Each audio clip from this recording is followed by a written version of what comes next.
AG Sports, we're back in the house. We're back with some winning picks. Guys, that was an amazing way to start the NFL season. If every game goes like that, I am going to need a lot more substances to get through this NFL season. But it was amazing. We started off on the right foot. Just want to go over some betting stuff first, and then we'll get into kind of breaking down the game. So as far as the bets are concerned, well, I guess let me start with this, really. Please like and subscribe to this channel. Also, find me on Twitter at AG_sports21 and follow me on there. Give me a follow, please. And the reason I say that is because what I want to lead off with today is last night I tweeted out a pick in the middle of the game, so live game betting, to take under 64 or under 27 for the second half.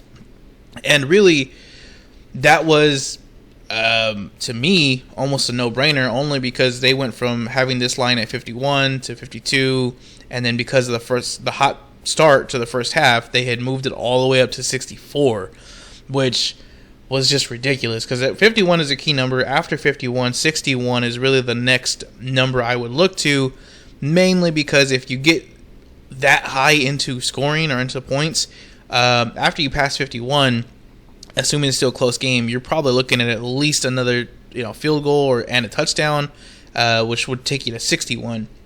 And so, either way, I gave out that pick right about halftime. I only took it for a quarter unit, and I threw that on there as well, and it hit. So we have one hit there for a quarter of a unit. And like I said, if you're not following me on Twitter, please do so, because that pick I gave out, since it was at halftime, it was not something that was like there for a second and gone. Had you been following me, you would have had a good 10 minutes to find it and go grab that pick and grab the play and win your quarter unit or whatever you want to put on it. Aside from that, though, the pick that I had been giving out for the majority of the summer, and the one that I was more concerned with going into this game, was the teaser on the Bucs. So I had teased the Bucs down to a half a point, and we just talked about that, I think, yesterday on a video I created. So that hit. So we still need the second leg to hit now. But that one was important because, and I'm not trying to pound my chest on this, but I personally did not see anybody else giving out that pick, which I found really surprising, since it was such, I guess, low-hanging fruit is what I would call it. At 6.5 when it came out, I think a lot of people just started taking the Bucs, and then when the Zach Martin news came out, people were just straight fading the Cowboys. And so all the way up to kickoff, the number kept moving. And I think right before kickoff, it was like Bucs -9, which was just way too much. And people were either taking the Bucs and just laying the full points, whether it was 6.5, 7, 8, 9, or just totally staying away from the game. Nobody wanted to touch Dallas. And so that was really just kind of worrisome for me, because usually when everybody's on one side, it's not the right side. So that teaser did pay off, and the teaser was really one of the only ways to go. The other guys, if you listen to other people out there, other touts and things like that are on YouTube, one of two things either happened. Either one, they're guys who concentrate on football and they were taking the Bucs, or two, they're guys who do other sports, guys who bet everything year round, and they bet baseball or whatever else that's going on right now, and they had not really given a hard look to football. And so then when they jump in it, they started giving out their picks yesterday or Wednesday. And at that point, because the lines are so sharp already, they're having to jump on these weird arbitrary bets that are out there, which, don't get me wrong, they're plus EV bets and props and things like that. Stuff like both teams to go over 20, or maybe a first half over or something like that. It's perfectly fine. Don't get me wrong. I'm not hating on that at all. Please, if you can find those bets, get them and grab them. My only concern with that is that usually if you do not have access to DraftKings, because that's where those picks are coming from, you're not able to find those picks. Not every book is offering those particular types of props and lines, and it's really difficult to find that. And even if you were to find it, they're usually off a little bit, whether it's the actual score or whether it's the VIG. They're going to be a little bit different from what's given to you, and that can really alter if and when you should make that bet. So it's not that I don't like those picks, it's that I don't like giving those out as suggestions, because Again, I don't know that every one of you can go out there and find that pick, whereas I know everybody can go out there and get a teaser. So, again, the live bet hit, the first leg of the teaser hit. Now we just need the second leg, which is the Rams minus 0.5 at the Bears, and that'll be played Sunday night. So I have a very strong conviction for the Rams this year, but I really do think that they'll be able to pull this one out against the Bears. And what really is like giving me the confidence in that is that Andy Dalton is still starting. And as somebody who watches the Cowboys, I saw Andy Dalton really struggle like all of last year with some amazing talent at the wide receiver core, and I don't foresee him doing any better by having a downgrade to his weapons and his running back. So I don't think the Rams should have too much trouble with him, but that's why they got to play the games. So that's the update for the betting portion of it.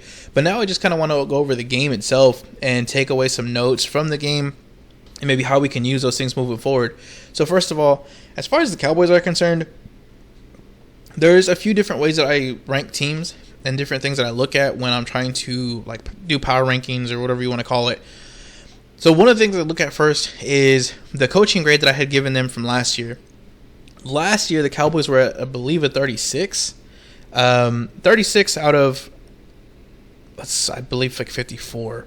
The Chiefs were the highest rated team, and I believe they had a 54. So they were kind of, I guess, middle of the pack at best, and really they're more towards the bottom. Now, that number is kind of hard to just take at face value because of the Dak injury. So, obviously, they could have been much better had they had their starter. The other way that I look at ranking teams is by unit rankings. So, there's what's called, for me, a primary score, which is where you take the average of the head coach and the quarterback, and you get the score, and you rank them according to the average, and whoever averages, the least is the best. So if you have like head coach number 1 and quarterback number 2, your average would be 1.5. So you'd be, pretty high up on the power rankings. You'd be number 1.5 or 1. But the other way that I use it is overall standard. And overall ranking or overall scores includes everything. So that includes the head coach, the quarterback, O-line, running back, receivers, all that kind of stuff. And it's not just one player. It's the actual core, so the whole unit as like a running back room, the wide receiver room, stuff like that. So the crazy thing for the Cowboys is that either way, whether you did it with the primary score or with the overall score, either way they came in ranked as number 8. They were ranked the 8th best team or the 8th team in the power ratings. And there wasn't too many big changes when I went from the primary score to the overall score. But there was not too many other teams that stayed exactly the same. So that was a little bit different for me. But I really personally did not even think they were that good. I had two things that were total opposites. I had one unit ranking saying that, hey, this is a top 10 team. And then I had my coaching grades from last year saying this is probably a bottom 10 team. So I figured it would probably be somewhere in the middle. After watching last night's game, though, I got to tell you, I'm actually really impressed. I'm really looking forward to seeing a lot of their future games. And I've told you before, I am a Cowboys fan, so I'm not trying to hide that. And I'm not trying to be a homer here. It's just a lot of the stuff that I saw really leads me to think that they're going to produce more than I think that I thought they were going to. And they're going to be a better team than they looked like last year, even when they had Dak healthy. And so some of the things that they have changed, number one, they are doing a lot of pre-snap motion. So if you didn't notice this in the first quarter and really throughout most of the game, they're constantly doing pre-snap motion. And what that's doing, and again, I apologize if you've heard this a million times, but it's allowing Dak to better read that defense. And one of the problems that I've always seen with Dak since he was a rookie was he has a hard time diagnosing the blitz and kind of reading the defense pre-snap. But now that the offense is doing that, they are moving their receivers around. They're giving him that opportunity to diagnose if it's man or zone, and if it is man, whose man is lining up where. That's a really, really big one for me, and that's one of the best things teams can do to help their quarterback. Secondly, though, they are using more and more play action. One of the biggest complaints last night from fans and fantasy owners and things like that was that Zeke was not really getting a lot of touches. But they were using a really good amount of play action.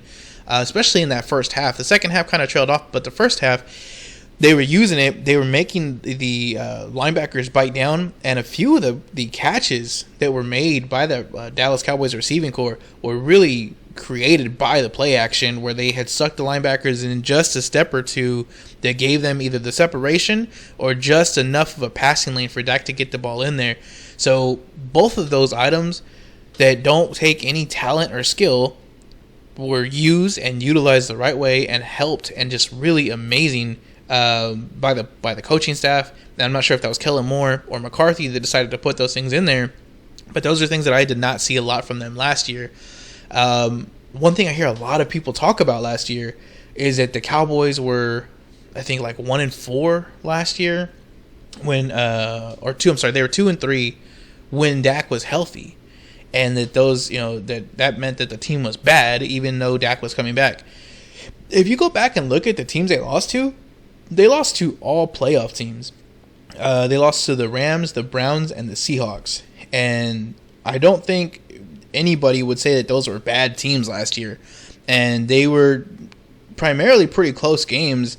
And again, all three of those teams were playoff teams. And so if you're saying that the Cowboys were not good last year and that their overall team should not be good this year because they lost to these three very good top tier teams, or top 10 teams, that's a little bit of a stretch. But speaking of which, let's talk about the Cowboys defense for a second. I actually got into some good old Twitter disagreements, which those are always fun, about the Cowboys defense. And so I really want to know what you guys think, because I saw a very improved defense, and I'm not saying they're great. I'm not even saying that they're top 5 or top 10 or anything. I'm just saying they are probably an average defense, at least at this point, or below average to average, I would say at this time, based on what I saw last night. They had 4 turnovers.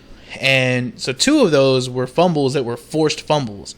That is not fluky. That's not something that is just going to happen on its own. That's something that was coached. That's something that was prepared for. And those players were told to punch that ball out.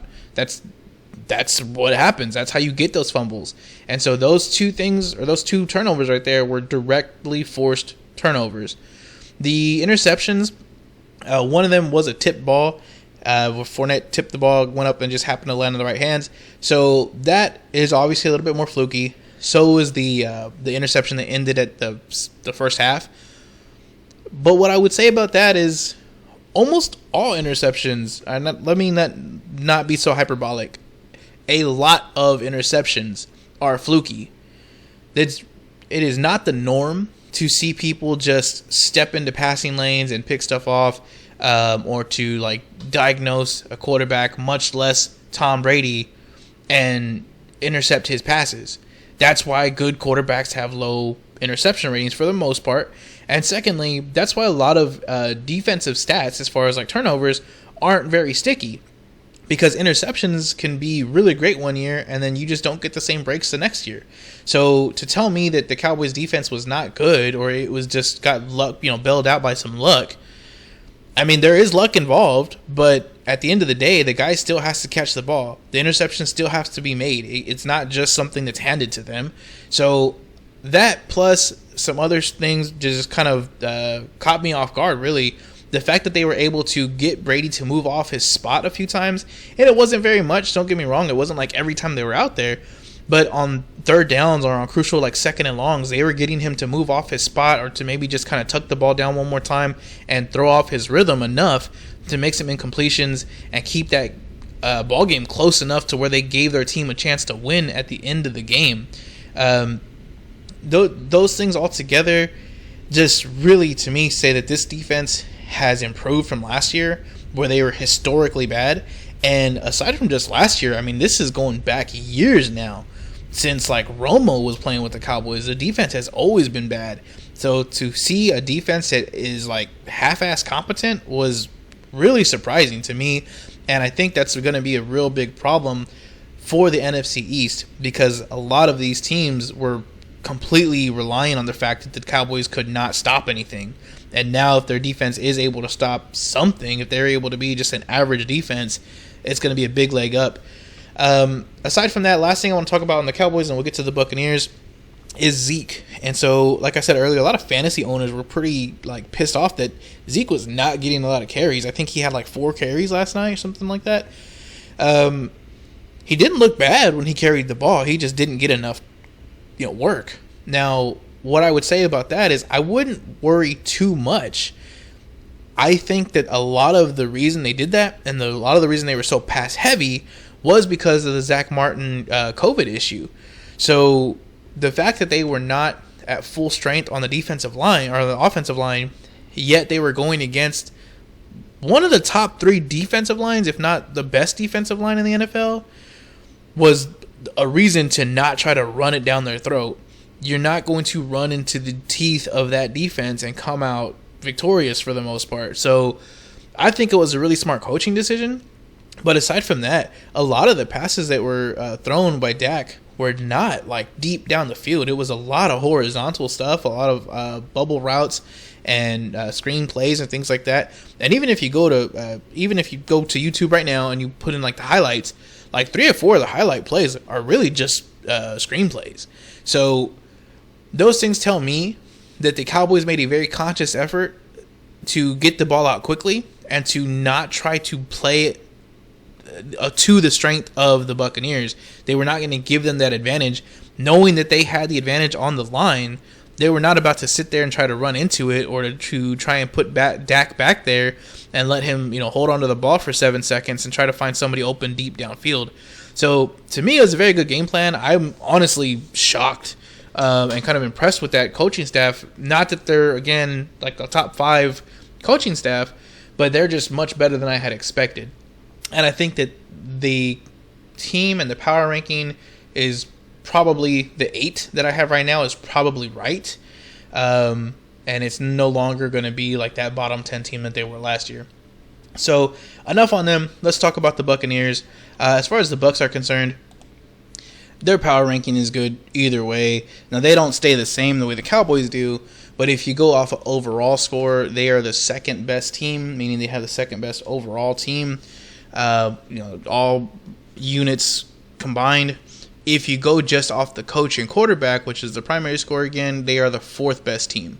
So either way, these guys are not pushovers. I think that they are probably closer to the 4 than the 2, though.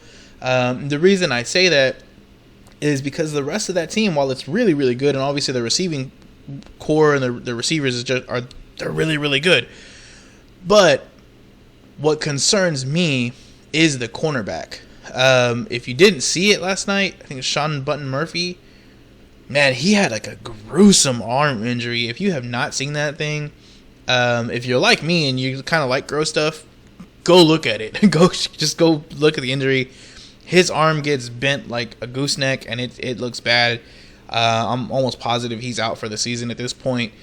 But that really puts a hamper on that back end of the Buccaneers defense. And while their defensive line is very, very dominant, and I think that they're going to continue to be dominant as long as they're healthy, they are going to have to take a lot of the pressure off of that secondary.